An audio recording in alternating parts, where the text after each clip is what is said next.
When it comes to the question of who we want to spend the rest of our lives with, all or most people have a certain checklist of the qualities they wish to find in their future spouses.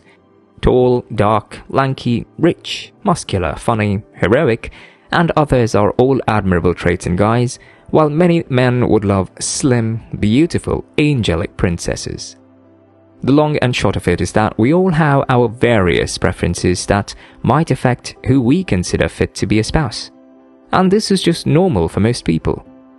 While it's not wrong to have a particular checklist of how you want your spouse to look or other characteristics that they should possess, it's also very important to ensure that you do not box yourself or ruin your chances of getting a good partner by the choices you make or the direction that you're looking at. Especially as believers, one thing you should learn as you grow in your walk with God is that you cannot box God or dictate to Him. The things you want for yourself are things that might later come to shoot you in the leg. In making a choice, especially when it comes to the issue of marriage, you have to have an open heart that can accommodate what God wants for you. Otherwise, you end up making a wrong choice that you come to regret later in life. When it comes to choosing a spouse, your priority should not be their looks or what they possess. In other words, don't place too much focus on the external appearances of an individual. Rather, your choice should be what God wants for you. That should take priority when you are considering a life partner. Then, all things can follow. So you just have to trust that God knows what and who is best for you. You have to believe that when He says you should go with a particular person, He is making the right choice and you won't end up regretting following His instructions. Looks can be deceiving, and the things that you're looking out for may fail you in the end.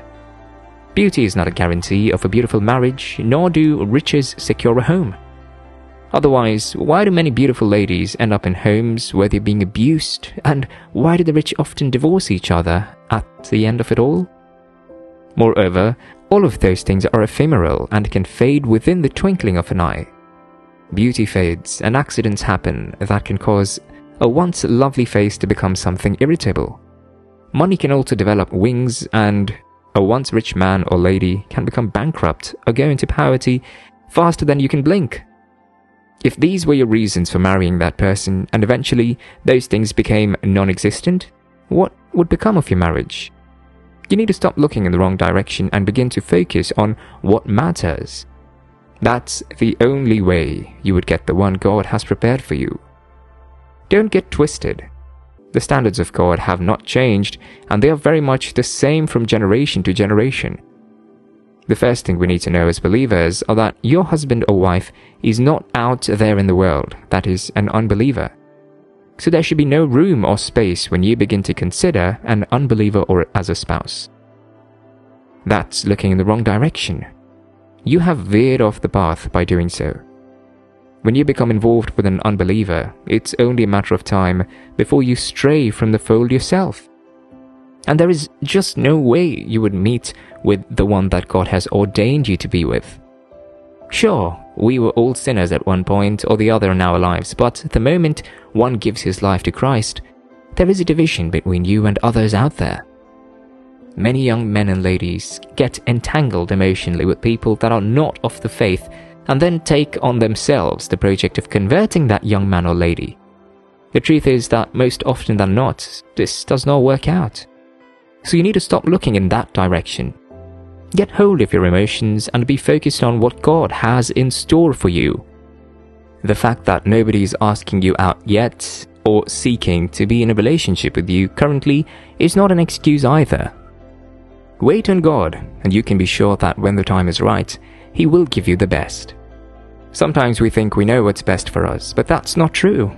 We end up making mistakes so many times as a result of our choices and earn for ourselves needless pain and hurt.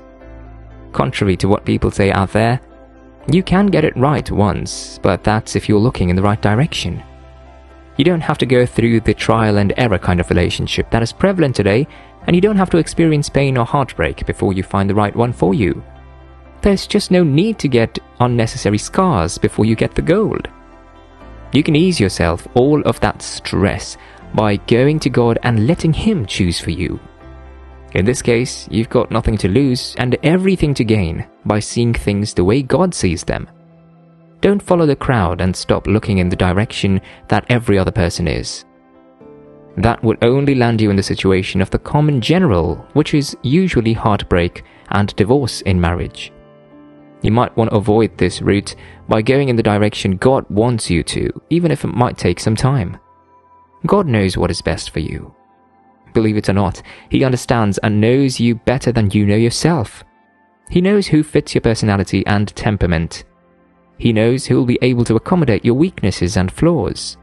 He knows just the right person to pair you with that will help you achieve your dreams and purpose in life, which is very important. Instead of going to social media and using the measures of the world as your standard, why not look up to God? Why not wait on Him to direct your path and guide your steps? It may be that the delay that you're currently experiencing is because you've been looking in the wrong direction. Maybe you've been pushing the right people away from you with all of the high standards and requirements. You need to come down from your high horse and humble yourself if you want to get it right. Stop gauging everyone you meet out there and placing them on your scale. He may not be getting a fat salary today, but you don't know what the future holds. They may not be popular or meet up with the standards of the world, but what does God have to say about that person? You might even end up meeting in places that are not likely, but you would easily dismiss such a person if you're looking in the wrong direction. When you do not have an open heart to accept people or the plans that God has for you, you end up boxing yourself and missing out on so many opportunities. You may think your husband or wife would be one of your colleagues at your workplace, when the person God has prepared for you might be someone in your Sunday school class. With God, there are no stereotypes, and He could just decide to work in a different way than you have known or experienced. We're humans, and there's no denying that we have our personal desires and tastes, which sometimes run contrary to what God wants for us. But that's the flesh at work there, and you don't have to give in to the flesh. Subject your desires and thoughts to God, and you will see the beauty and greatness that lies ahead with the one that God has prepared for you. Besides, there is this assurance that we have, that God can never be wrong. Remember that there's a time for everything, and God has it all planned out in His books written concerning you. He has planned out your marriage and prepared the right person for you. If you wait for the right time and you're not looking in the wrong direction, you won't miss the one that God has prepared for you. The problem is that most often than not, many of us are in a hurry to get into a relationship and marry. We compare ourselves to our friends and allow unnecessary pressures to push us into the arms of the wrong person. You might come to realize later on that you're with the wrong person, but it might be too late by then, because while the right person was waiting, you were entangled with someone else. Learn to put your trust in God and believe that He has the perfect plan for your life, which includes the perfect person for you. Also, ensure to make God's standard your standard. Look beyond the container to the content, and don't let materialism, physical features, or mere emotions be the basis for your choice. Whatever you do, and when it is time to make a choice, always go back to check with God. That way, you won't miss the right one that God has prepared for you.